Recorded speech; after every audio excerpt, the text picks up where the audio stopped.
Good morning, and welcome to Cedar Lane Unitarian Universalist Church. Cedar Lane is a liberal religious community where love works. We gather to explore the eternal, nurture community, and build a more just world, and dare to build the beloved community of all souls. Whether this is your first time at Cedar Lane, or you're an occasional guest, or a new or longtime member, your presence here this morning enriches our community. Our faith calls us to offer an open and radical welcome to all who gather here. A special welcome to those joining our service online, whether as it is happening or whether catching up with us later. We're glad to have you with us. If you are new to Cedar Lane and feel comfortable doing so, will you raise your hand? Welcome. Please keep your hand raised so we can offer you a small gift in appreciation of your choosing to worship with us today. Our welcome does not end with worship. All are invited to enjoy coffee, tea, and conversation after the service in the lounge. If you are new to Cedar Lane, please use a yellow mug as a reminder to those who have been here a bit longer to greet and welcome you. Now, I encourage you to look in the insert in your order of celebration for important announcements about what's happening here this week, including the following. Cedar Lane is sponsoring an interfaith rally to challenge white supremacy today from 3 to 4:30 p.m.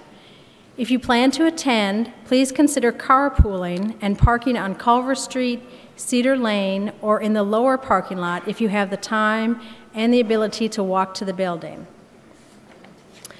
We are honored to host Tibetan Buddhist monks from a monastery in India.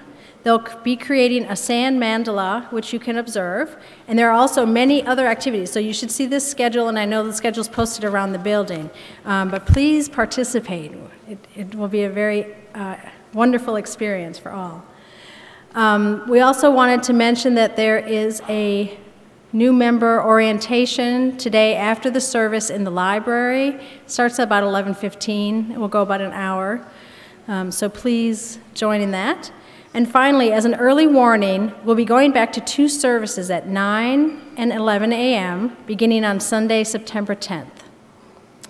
Now would be a good time to place your cell phone on worship mode.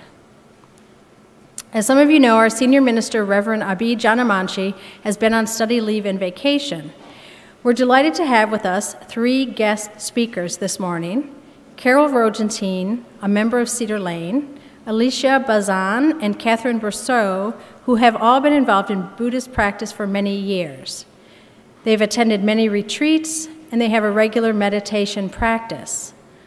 All 3 are on the Insight Meditation Community of Washington Teacher Council. They have done teacher training at several Buddhist centers. Carol has also trained with John Kabat-Zinn's mindfulness-based stress reduction program. Carol and Alicia teach the Cedar Lane Adult Program meditation class, which meets weekly in the Chalice House on Monday nights from 7:30 to 9 p.m., beginning in early September and lasting through June. It is open to all levels of experience and welcomes drop-ins and also registration through adult programs.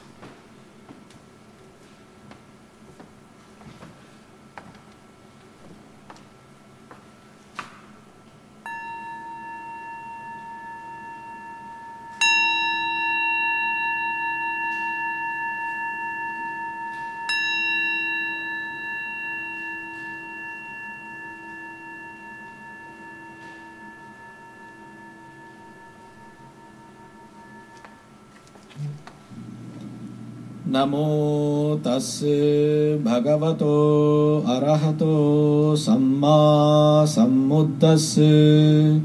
Namo tasse bhagavato arahato samma sambuddhasse. Namo tasse bhagavato arahato samma sambuddhasse. Buddham sharanam gacchami, Dhammam sharanam gacchami, Sangham Sharanam Gacchami. Buddham Sharanam Gacchami. Dhammam Sharanam Gacchami. Sangham Sharanam Gacchami. Buddham Sharanam Gacchami. Dhammam Sharanam Gacchami. Sangham Sharanam Gacchami.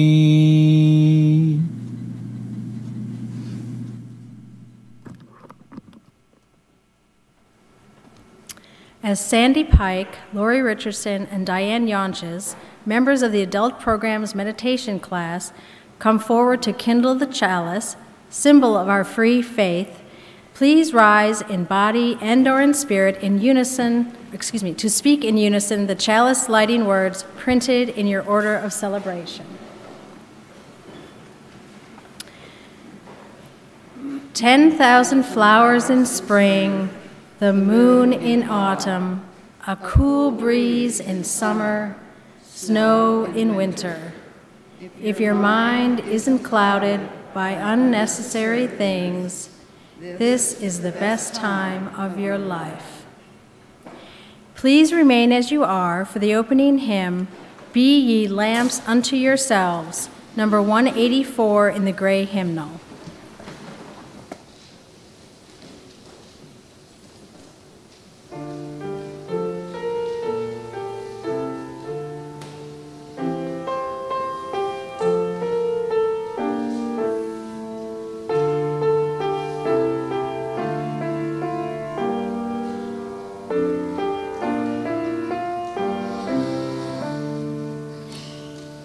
Be your lamps unto yourselves, be your own confidence. Hold to the truth within yourselves, as to the only lamp. Be ye lamps unto yourselves, be your own confidence. Hold to the truth within yourselves, as to the only lamp.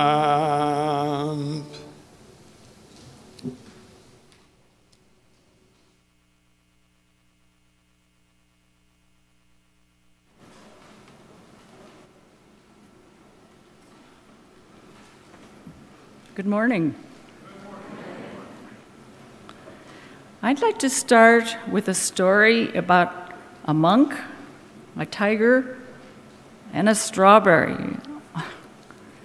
One afternoon, a devoted monk walked along a bubbling brook deep in the forest.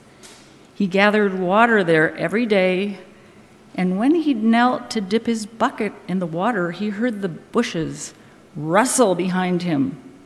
He turned and saw a huge tiger staring at him, licking his hungry lips.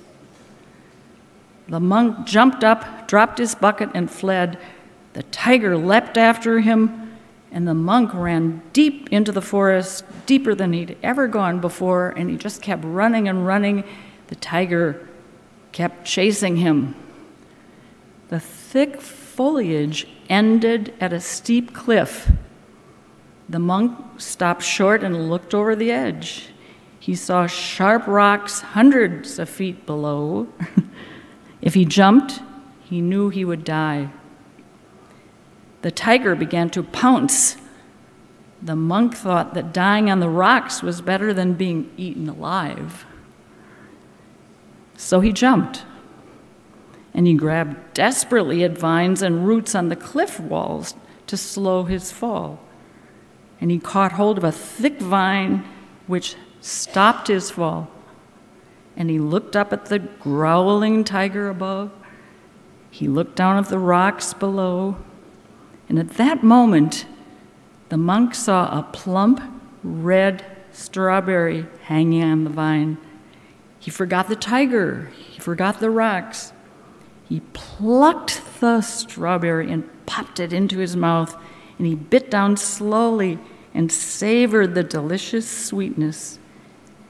This is the most delicious strawberry I've ever eaten, the monk thought. I like this story because it's a teaching about the tigers in our own lives and how mindfulness can help us deal with them. The monk illustrated this when he saw the plump red strawberry hanging in the vine. At that moment, he forgot the tiger and the rocks and just savored the delicious strawberry, a present moment experience. So tigers represent all the proliferation we get into when we're not mindful. Now, we've all had the experience of going around thinking about something that happened in the past, worrying about something that we might worry about something in the future. So one of my tiger stories is about waking up recently with my mind just feeling filled with anxious thoughts about what I was going to say in this talk. I was lying in bed in the morning, feeling these really strong physical body sensations that were generated by my anxious thoughts. I think we can all relate to that, right?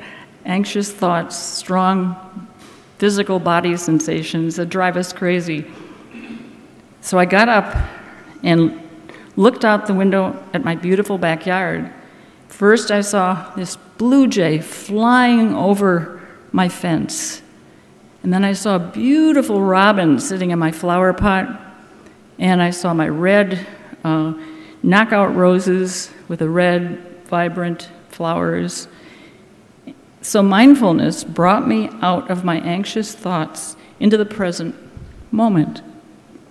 And I felt much better. I recognized that my talk was going to come from my own experience, which is always the best kind of talk.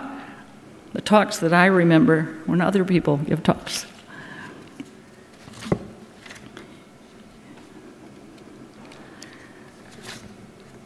Now, Thich Nhat Hanh talks about the miracle of mindfulness. He wrote a book actually called The Miracle of Mindfulness, Buddhist monk that many of us are familiar with. So how can mindfulness be elevated to that degree? Let's try an experiment. Just close your eyes and settle in and feel your breath. First, look into the future. Find something that you're worried about in the future. Now look back into the past. Can you find something that makes you feel anxious? What is your experience? How do you feel in your body? Is there any tightness in your chest,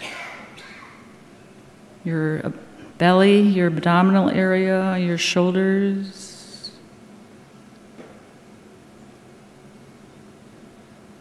Now, how does it feel just listening to my voice? Just coming back into the present moment?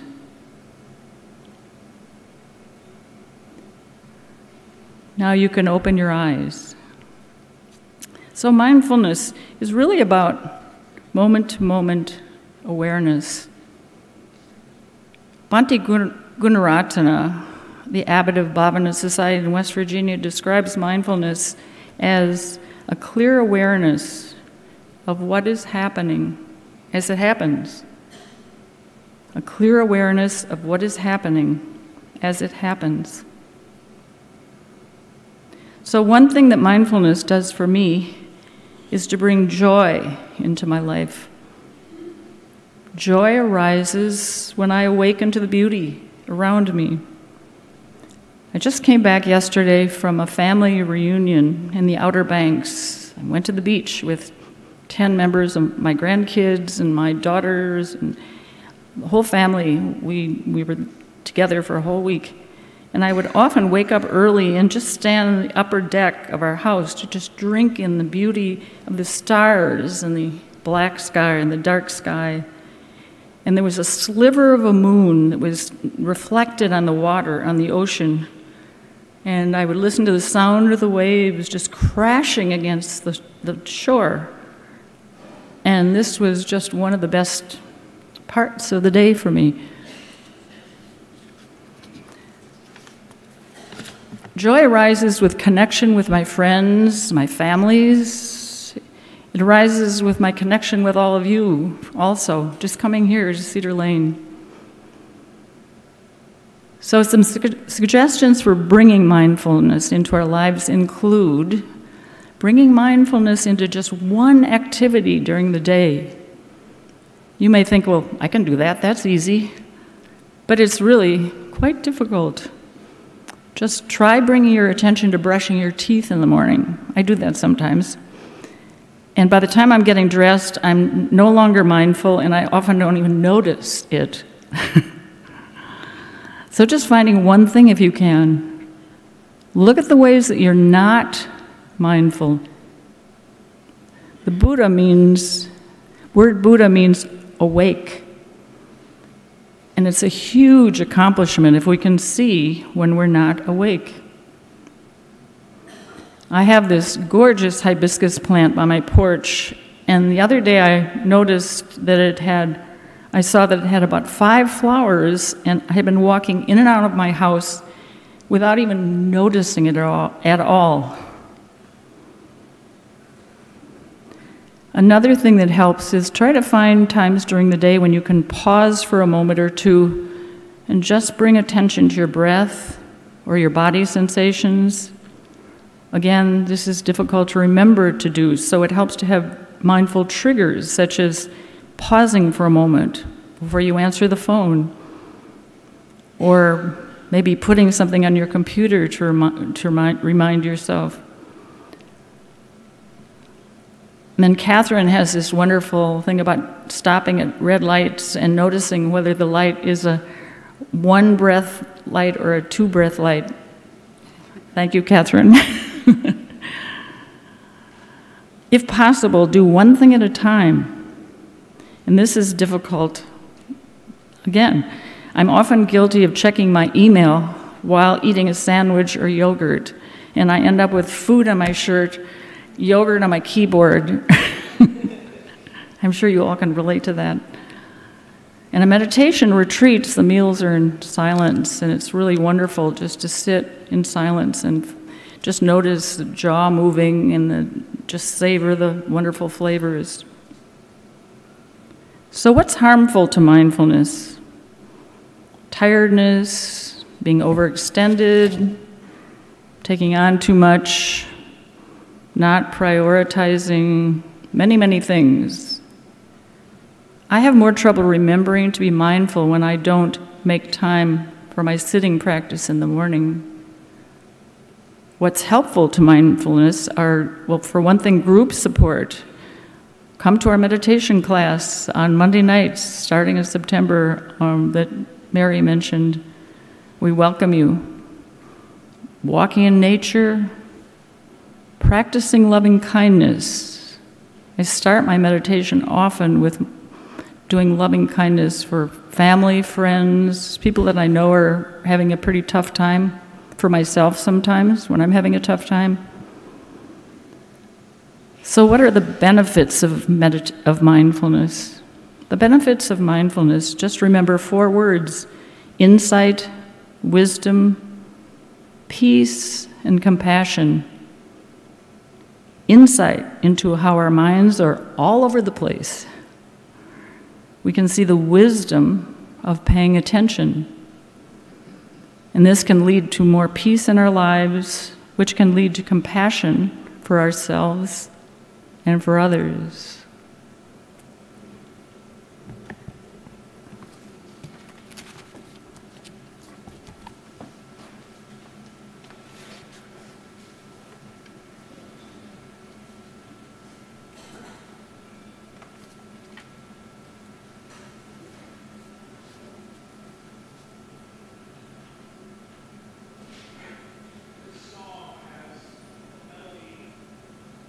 that is strange to you all, I will sing it and then invite you to sing it after me.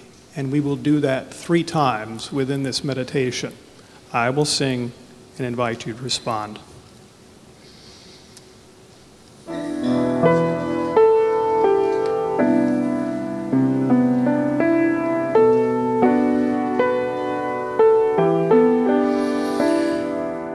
One breath at a time,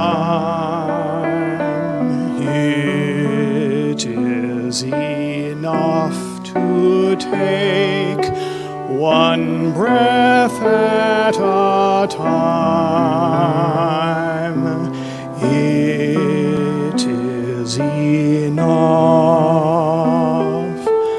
One breath at a time. It is enough to take one breath at a time. It is enough. Breath is the first thing in life. Breath will be the last thing in life. Breath is a constant throughout life. To meditate on the breath is to live in the present. Life takes place in the now, one breath at a time. It is enough to take one breath at a time. It is enough.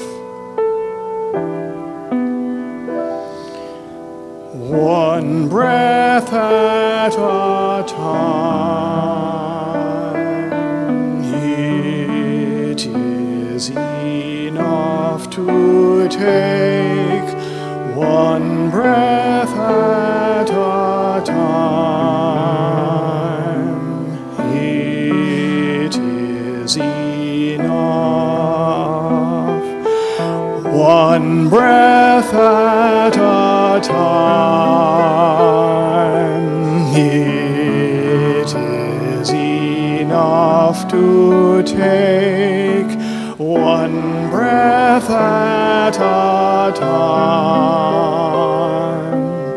It is enough.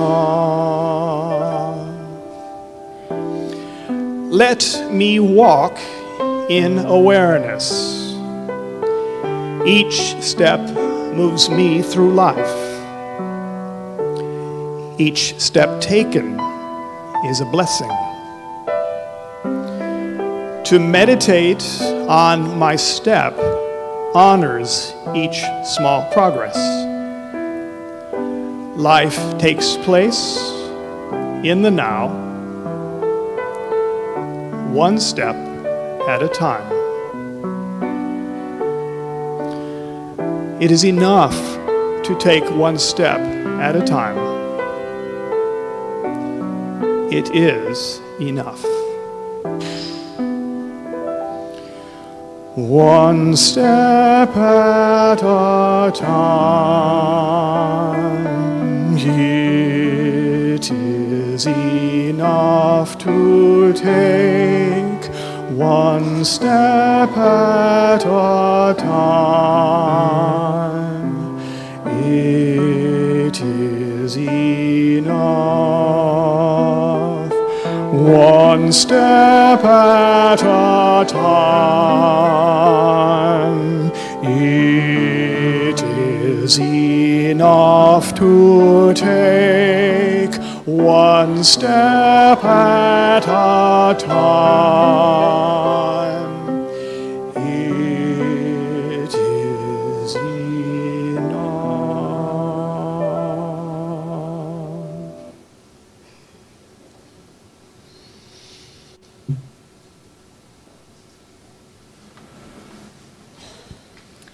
We come together to shape worth. Worship means to celebrate things of worth.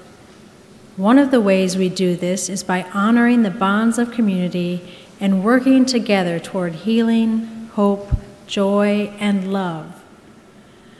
Our ritual invites us to share our deep sorrows and our great joys.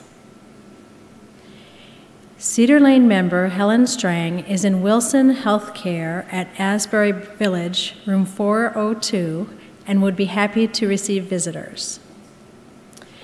We remember victims of the terrorist attack in Barcelona on Thursday and of the train derailment in India, which occurred yesterday. We continue to hold in our hearts those sorrows or joys that remain unspoken, for those especially which are still too tender to be shared aloud.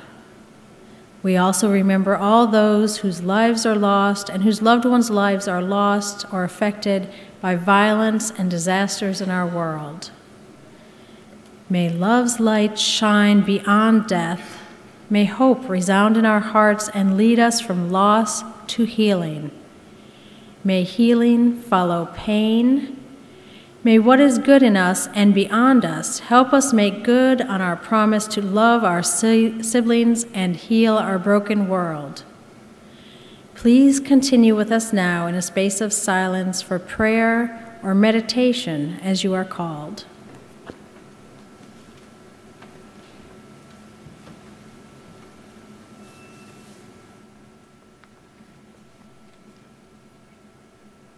Hello.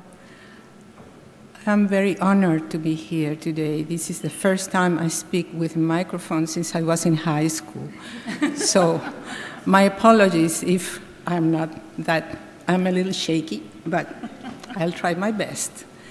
Okay, what I will do, and first I want to say my thanks because this community was, maybe of you were not aware, but very supportive when my brother died suddenly a few months ago, and Carol helped me to have the funeral services immediately, and it was wonderful. So I just want to express my gratefulness for that.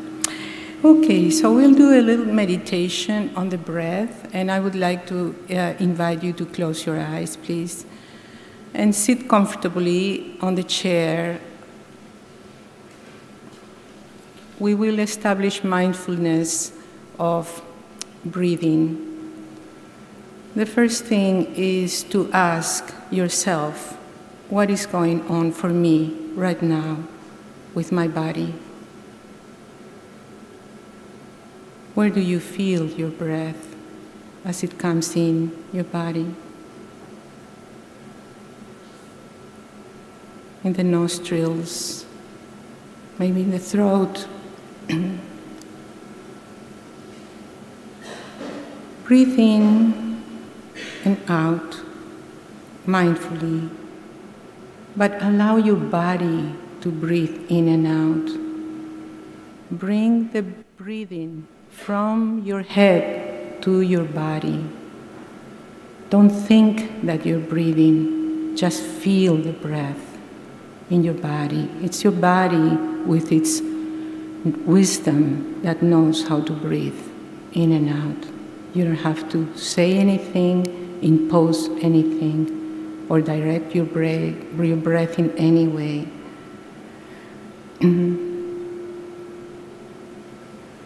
Become aware of the length of your breathing.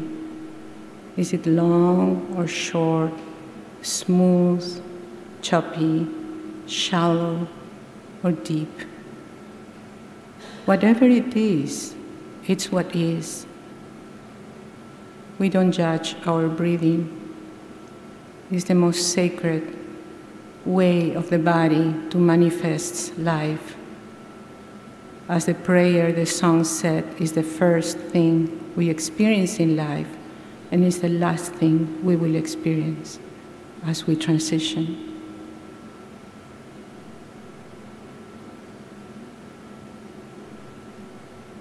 Breathe in and breathe out. In and out. Feel the sensations of this wonderful, sacred breathing that our body manifests itself with life through breathing. I am alive. I am breathing. My body is breathing. Become intimate with your breath.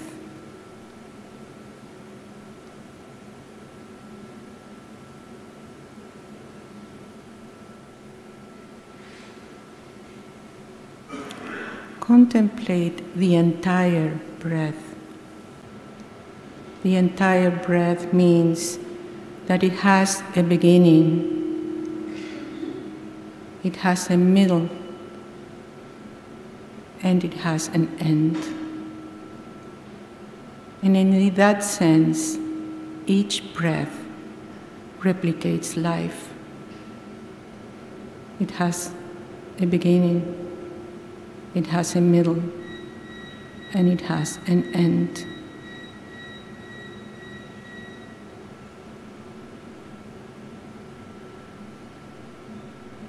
Breathing mindfully is a great teacher for us. We don't need too many books to learn about life. We just need to be mindful of each breath we take to understand life, its wonders, the connection with ourselves and with others through the breath, becoming intimate with ourselves and connecting with others through the breath. The impermanence of everything in life, including our lives. So it's the great teacher. Breathe in, breathe out, and let go. Let go of anything that you're holding now. Relax.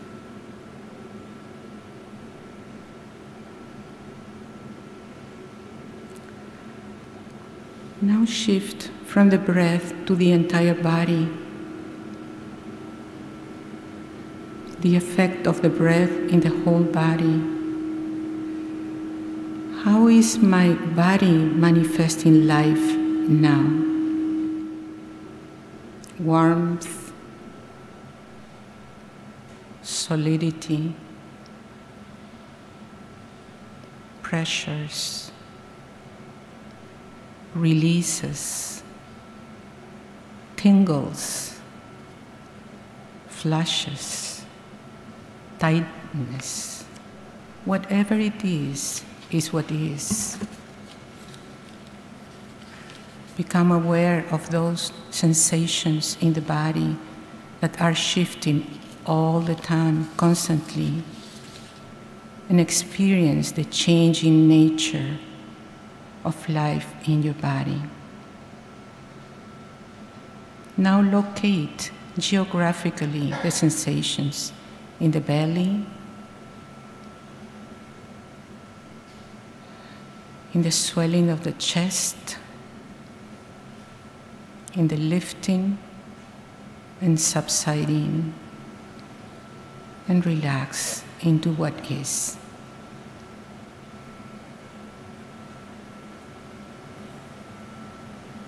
Breathe in, breathe out.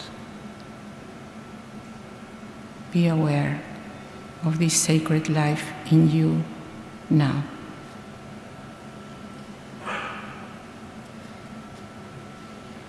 Create space, create calmness, create softening in yourself.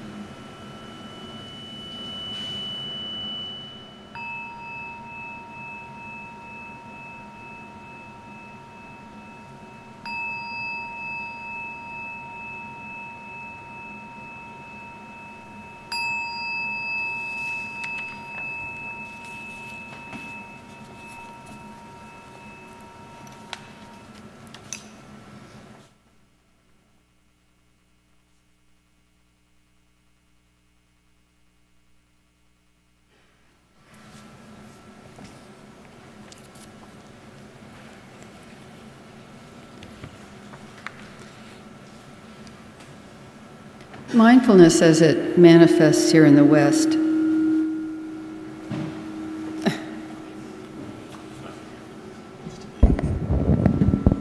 All right, thank you.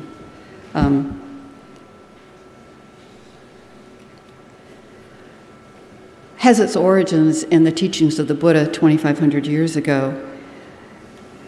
And when he taught about mindfulness meditation, he was talking not only about awareness, but something that is more robust and more active and intentional. And so in mindfulness practice, that is in sitting practice, meditation practice, it means collecting attention in one place and knowing that attention is collected. And that one place, as we've already talked and mentioned several times this morning, can be a number of things, a mantra, an image. But the most universal place for collecting attention is breathing and the sensations of the breath. So over time, when we have a regular practice, 20, 30 minutes a day, we actually learn a lot. When we regularly set an intention for this period of time, we are exercising like a mental gymnasium. We're exercising our mental capacity to notice and our mental capacity of watching. We're making it stronger and more accessible and more closer to the surface. And when we do this, we see what's going on inside of us and eventually other people at a more granular level. We learn what makes us tick and how we respond and how we react.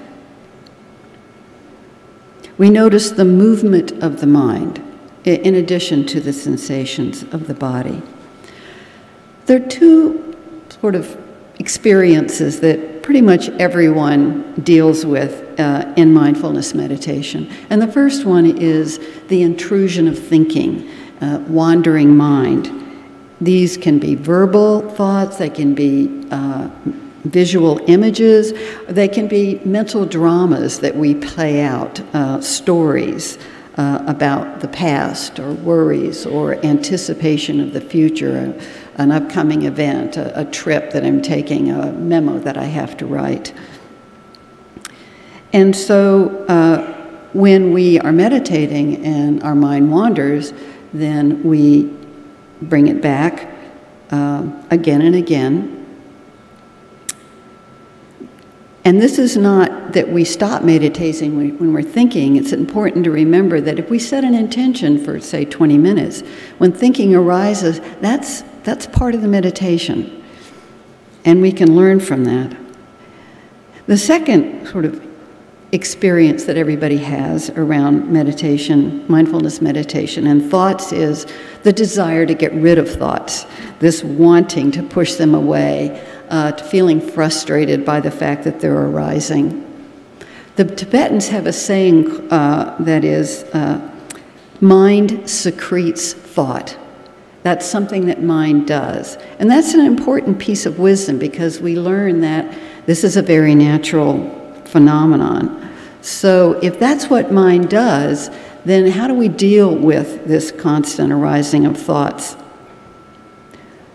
So when we're sitting in the gymnasium of meditation, when we notice that we've been lost in thought and come out of it, that this sounds kind of obvious, but that thought that I was having, that storyline I was playing, it's gone. And so every time we come out of meditation, we have a moment of freedom, a moment of awakeness. The other thing about mindfulness meditation is that to ignore the content of our thoughts, we can be dreaming about something wonderful or something we want or something we're not happy about or something about ourselves we're critical of. And the trick in mindfulness meditation is don't worry about the content. Just note the process. The thoughts arising, and suddenly they're gone. They appear, and we get lost of them, and then they disappear, and we wake up into the present moment. Most of those thoughts, they really are not important. We do important thinking. We do our tax forms, we plan an important event, we do all the things we need to do to fill out a form for a trip, we compose an email, all of those things, we're creating a piece of artwork. That's necessary and important and functional thinking. But the rest of it, it's not so important. It's just this churning that's going on in our head. So the more important thing is to see how ethereal thoughts are. They arise and they pass away. They arise and they pass away. If you want to consider the content, do it at another time, not within the meditation. So here's a metaphor, a visual metaphor for practice. Think of the young Jane Goodall. She's deep in a forest of a Tanzanian national park. She's investigating the lives and behavior of chimpanzees. Once she's located the group, what does she do? She finds a secluded place. She sits very still. She watches. She pays close attention. She notes what is going on, and she notes the patterns of behavior she's witnessing. Mindfulness meditation is really not that different. You're investigating the behaviors of you. You find a secluded spot in your home. You sit very still. You close your eyes and watch. You pay close attention and reassert that attention when the mind wanders. You notice what is going on in mind and body, the flow, the process, the appearing and reappearing of thoughts and sensations. And over time, you will note patterns that once you note the pattern, you can address it. This mindfulness process, this unfolding watchfulness, you then begin to see the unfolding of your own life, your own self, moment to moment. And if you're so inclined, you can make adjustments. The adjustments that will bring you a little more peace and a little more happiness.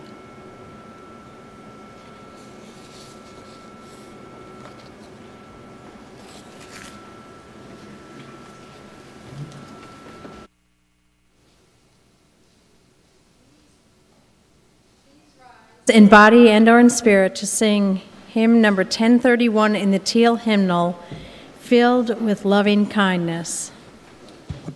We will sing this 3 times. May I, may you, may we.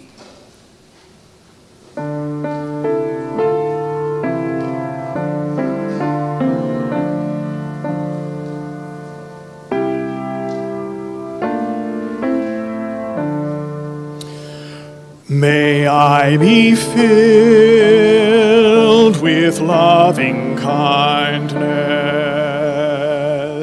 May I be well.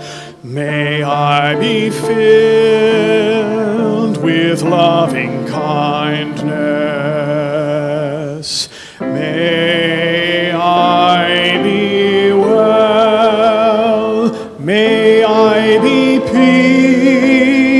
peaceful and at ease. May I be whole. May you be filled with loving kindness. May you be well. May you be filled with loving kindness. May you be filled with loving kindness. May you be well. May you be well. May you be well. May you be filled with loving kindness. May you be filled with loving kindness. May you be filled with loving kindness. May you be filled with loving kindness. May you be filled with loving kindness. May you be well. May you be well. May you be filled with loving kindness. May you be well, may you be peaceful and at ease. May you be whole. May we be filled with loving kindness. May we be well. May we be filled with loving kindness. May we be well. May we be peaceful and at ease. May we be whole.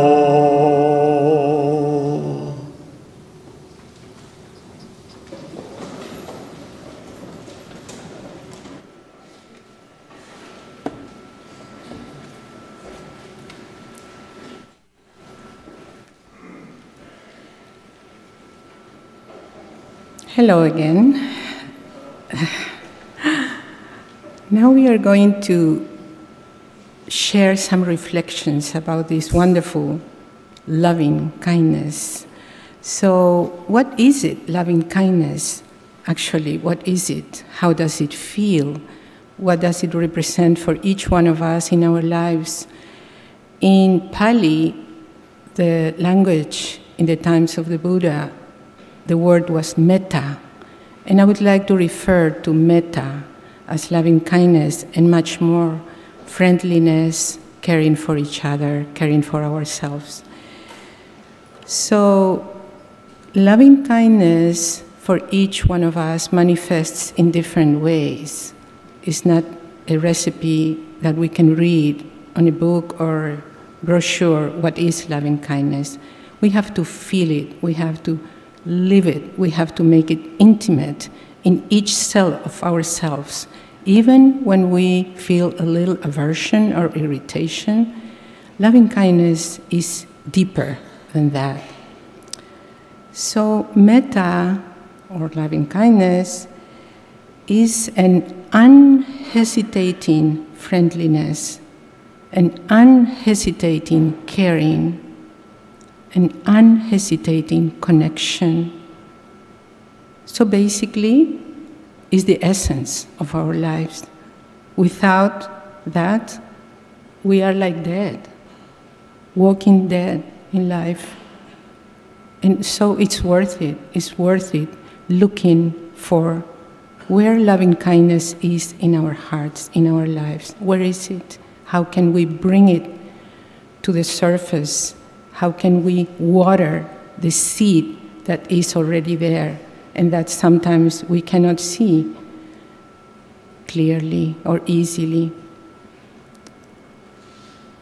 Metta is generosity. Basically, at its fundamental way, is generosity because it's caring for ourselves, so we are generous with ourselves. But it's also, we are generous with others. Easily for those who we love and care for. Not so easy for those who we struggle with. And those are many sometimes, or in periods of our life, people that we are struggling with. So the first thing is to feel, to connect with them, and to know that they also have that seed in their hearts, despite of all the conditions. So it's just understanding. It's not an imposition of a feeling. It's just a clear understanding of that we share a nature. When we get irritated or averse, other people have the same kinds of feelings. So loving kindness is understanding, is caring, is knowing that this is a universal state for all of us, but it's deep and it's our nature. Metta is strong. very strong, is fierce, is firm. It's not softy and Pollyanna kind of feeling. No, it's strong, really, really strong.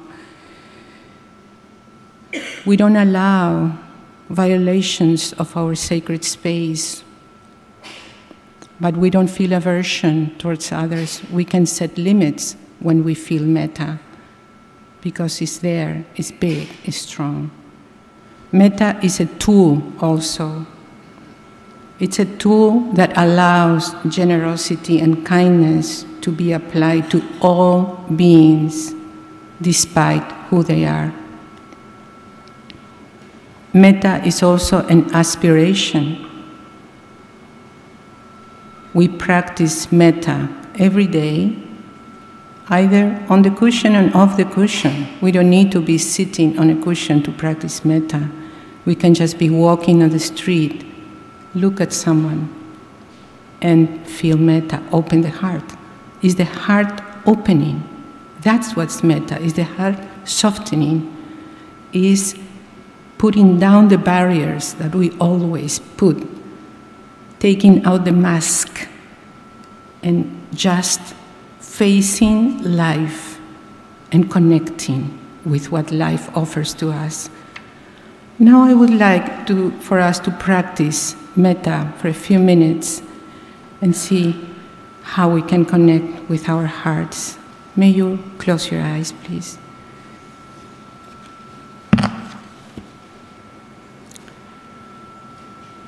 Feel your heart.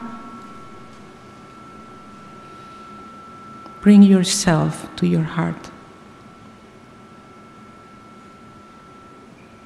with all your qualities and virtues and all your vulnerabilities as well.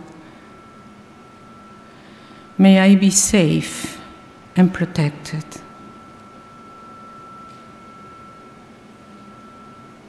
May I be peaceful and happy.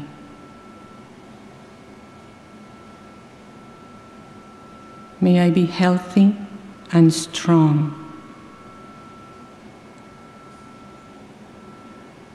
May I live with ease and well-being, accepting all the conditions of the world.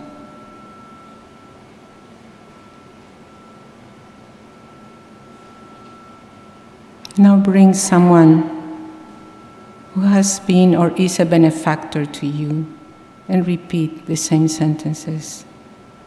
Having that person, that being, who can be a non-human also, a pet, into your heart. May you be safe and protected. May you be peaceful and happy. May you be healthy and strong. May you live with ease and well-being.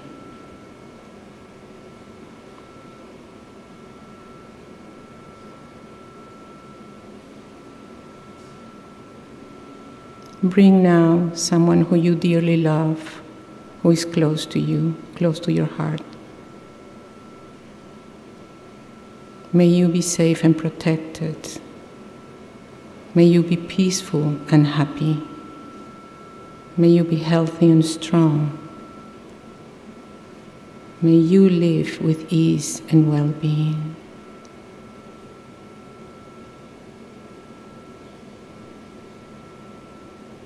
If it feels all right for you now, you can bring someone who is somewhat a little challenging for you.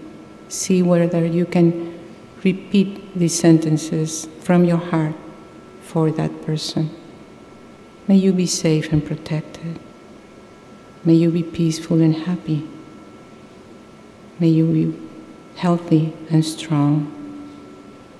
May you live with ease and well-being.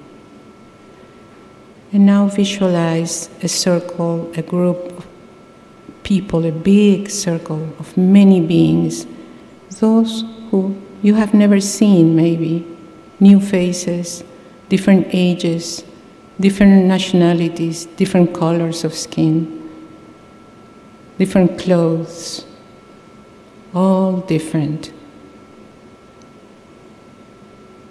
wish them well. May you be safe and protected. May you be peaceful and happy. May you be healthy and strong. And may you live with ease and well being.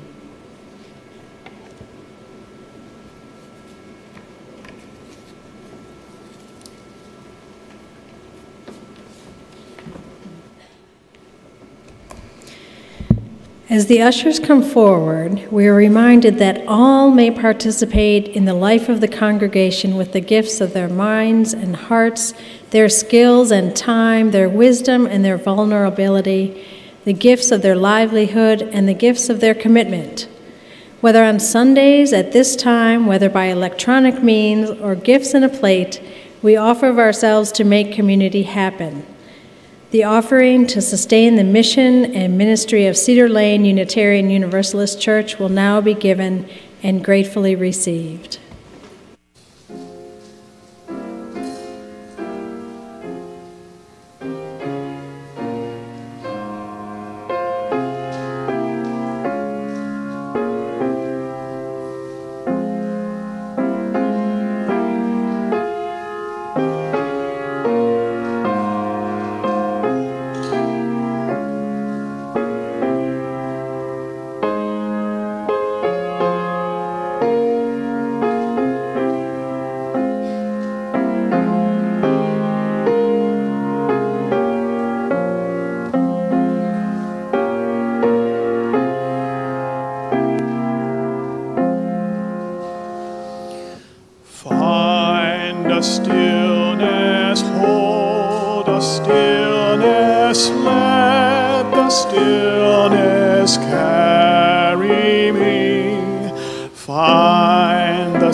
Essence, hold the essence, let the essence carry me. Let me flower, help me flower, watch me flower, carry me.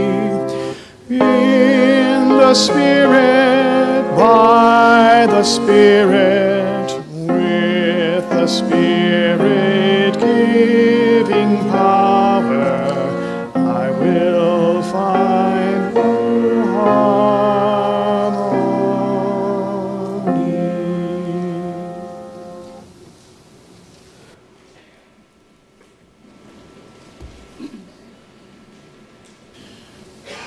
Joy Round has been a part of this meditation service for, I think, the last 3 years. I'm going to invite Susan to play the melody through for you. I will sing it once, invite you to sing it back to me a couple of times, and then we'll try a couple of canons, this side and this side.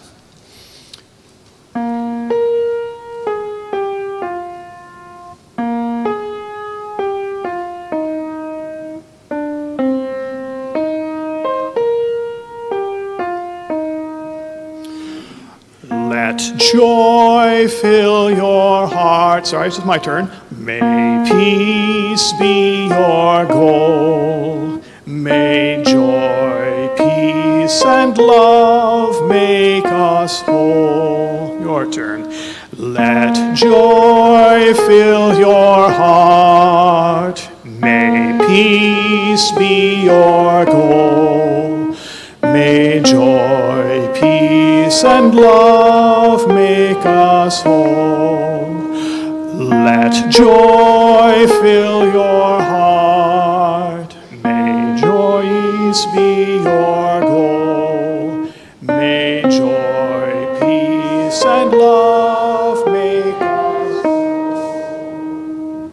Let joy fill your joy.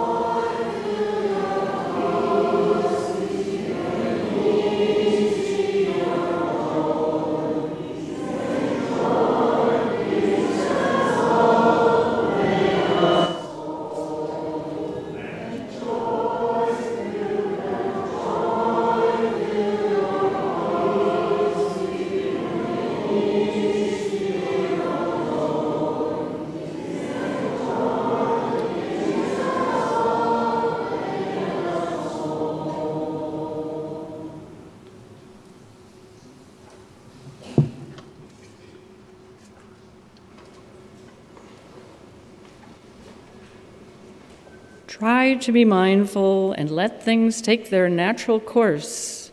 Then your mind will become still in any surrounding, like a clear forest pool. All kinds of wonderful, rare animals will come to drink at the pool, and you will see clearly the nature of all things. You will see many strange and wonderful things come and go, but you will be still. This is the happiness of mindfulness taught by the Buddha.